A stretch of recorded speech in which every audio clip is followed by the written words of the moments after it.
elle est venue avec l'enfant et elle l'a déposé sur la chair comme ça. Et l'enfant d'à peu près 8 ans comme ça. Comme il avait une grande vie. Elle a déposé l'enfant et puis elle est partie s'asseoir derrière. Et j'étais en train de prêcher, je prêchais. Je voyais l'enfant. Maintenant, les gens ne suivaient plus le message. Ils voyaient qu'est-ce qui va se passer. Et j'ai senti que dans la salle, bien aimé, nous sommes comme en Europe, il faut acheter des micros.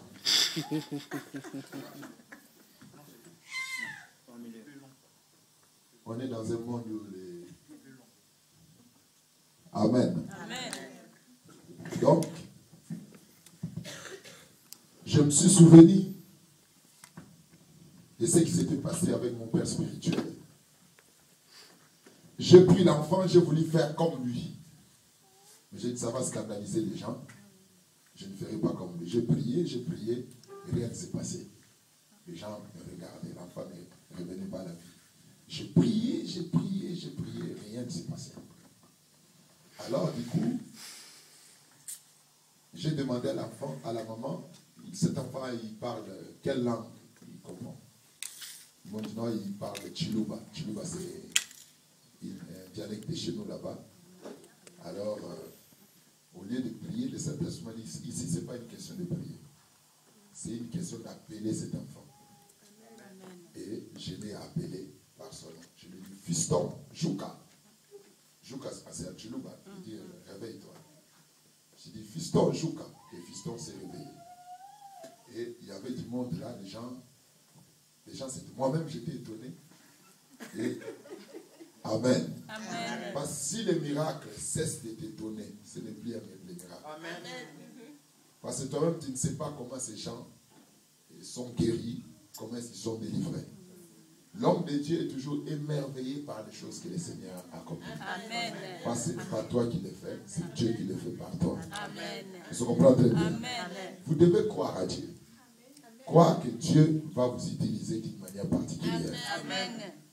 Et il n'y a pas vraiment de possibilité de convaincre certaines catégories de personnes sur la terre sans les miracles. Dites Amen bien. Amen. C'est pourquoi Jésus, quand Jean a posé la question, est-ce que c'est lui ou un autre? Jésus a dit, allez dire à Jean que les aveugles voient, les paralytiques marchent, les morts reviennent à la vie, les démons sont chassés et la bonne nouvelle est prêchée aux pauvres. C'était la confirmation de son ministère. Là où Jésus est présent, les miracles s'opèrent. Dites Amen bien. Il a dit, je suis le même hier, aujourd'hui et éternellement. Il ne change pas. Ce qu'il a fait hier, il le fera encore aujourd'hui. Chacun de nous, tel qu'on est là, chacun a un don particulier de Dieu. Mais les gens attendent que les dons se manifestent de soi-même. Non. Les dons, tu dois l'exercer. Dans mon ministère, j'ai vécu 4 cas de résurrection de mort depuis que je me suis converti, depuis que je sers Dieu dans le ministère. 4 cas de résurrection de mort, mais j'ai connu aussi plusieurs échecs où j'ai prié, les morts ne sont pas revenus à la vie et on m'a poursuivi avec des bâtons pour me Alléluia.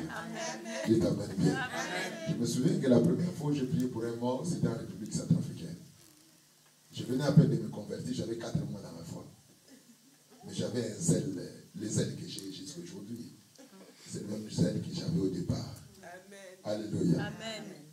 Mais c'était les ailes. Bon, je n'avais pas pour la sagesse, j'étais motivé, mais pas trop sage. J'ai vu les gens qui pleuraient, une famille qui criait, ils ont perdu leur grand frère. Et moi, je passais par là, je suis arrivé là, je dis, je vais prier pour lui, il va revenir à la vie. Je suis entré, j'ai prié, et les gens venaient. Non, il y a un jeune pasteur qui prie là-bas, qui prie. Et tout ça, les gens sont venus, il y a du monde dehors. Je suis resté, j'ai appliqué toutes les méthodes bibliques de résurrection. Rien ne s'est passé. Alors, j'ai regardé comment je vais fuir. Et en fin de compte, j'ai fui. Amen. Ces gens m'ont poursuivi avec des bâtons, des pierres et tout ça. Alléluia. Je suis parti pleurer au Seigneur. Dieu a dit, nous allons résister de moi. Pourquoi, Seigneur? Et je n'ai eu aucune réponse de la part de Dieu. Mais cela ne m'a pas découragé. À chaque fois que je rencontrais un mort, je priais pour lui. Et je ne laisse jamais un malade passer à côté de moi sans que je ne fasse une prière pour lui. C'est ce qui fait qu'il y a beaucoup de miracles. Amen. Il y a beaucoup de miracles. Les dons se développent en fonction de la manière dont tu l'exerces. Autant tu exerces les dons, autant les dons deviennent de plus en plus forts. C'est comme chanter. Tu peux avoir une belle voix, mais si tu ne chantes pas souvent, tu ne vas pas aussi bien chanter comme les autres. Amen. Il faut chanter fréquemment pour développer ton talent. Toutes choses que Dieu nous donne ont besoin d'exercices pour se développer. Si tu veux développer ton talent, utilise-les. Ne craignez pas. Vous voyez beaucoup de gens ici qui ne connaissent pas le Seigneur. Ne pensez pas qu'ils n'aiment pas Dieu. Ils ont besoin de voir quelque chose. Si tu vas à l'hôpital, tu rencontres une femme qui souffre du cancer. Tu pries. Hein? Tu lui dis au nom de Jésus, sois guérie. Et qu'elle soit aussi guérie. Je pense qu'elle ne va pas oublier ton Dieu. Tu comprends très bien. Elle ne va pas ignorer ton Dieu. Parce que nous prêchons maintenant un évangile passif. Hein? Un évangile trop simple.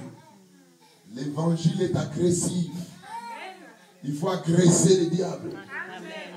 Il faut aller dans son camp. N'attendez pas que le diable vienne chez vous. Il faut aller chez lui. Allez chercher les malades. Priez pour eux.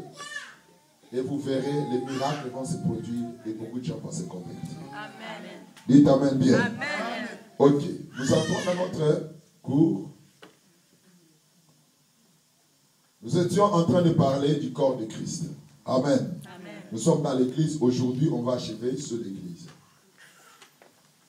Nous sommes en train de parler sur le corps du Christ. L'église est appelée aussi le corps du Christ. C'est ça la dernière partie du cours? Ouais. Qui peut me rappeler? Qu'est-ce que vous avez écrit en dernier? L'église est une construction. Ok, les constructeurs et les outils de construction. Oui, c'est là où on s'est arrêté. Amen. Amen.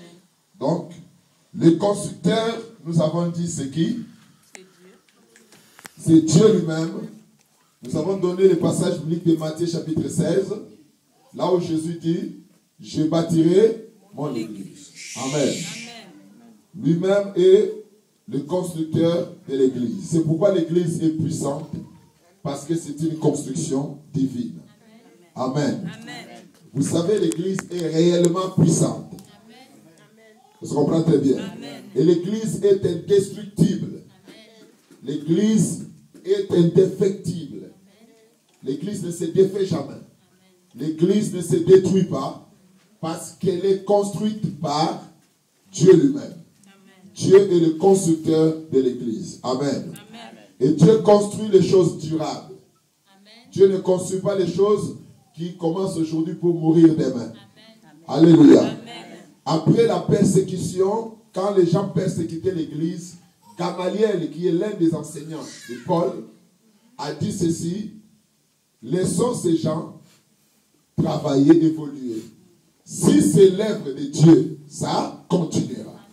Mais si c'est l'œuvre de l'homme, ça va s'arrêter quelque part. Amen. Amen. Et comme l'église est l'œuvre de Dieu, l'église a subsisté.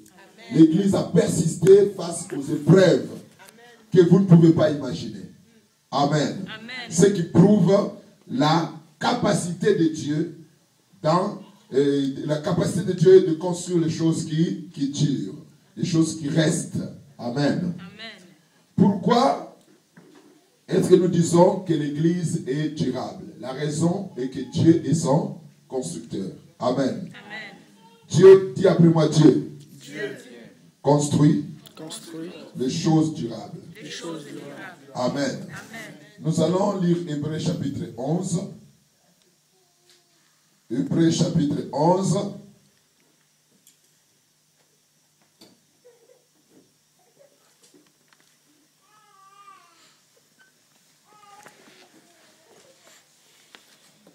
Nous lisons à partir du verset 8 et nous allons descendre. C'est par la foi qu'Abraham, lors de sa vocation, obéit et partit pour un lieu qu'il devait recevoir en héritage, et qu'il partit sans savoir où il allait. C'est par la foi qu'il vint s'établir dans la terre promise comme dans une terre étrangère, habitant sous des tentes, ainsi qu'Isaac et Jacob, le co-héritier de la même promesse. Car ils attendaient la cité qui a de solides fondements, celle dont Dieu est l'architecte et le constructeur. Amen. La cité qui a quoi? De solides fondements. Celle dont Dieu est là, l'architecte et le constructeur. C'est-à-dire quand Dieu construit, il place les fondements solides. Amen. C'est pourquoi l'église est invincible, l'église est indestructible. L'église, on ne peut jamais la ruiner. L'église ne se ruine pas. Amen. Parce que c'est construite par Dieu. Quel apport? Cela assure ta foi. L'apport de la compréhension de l'église en tant que construction, écrivez comme ça.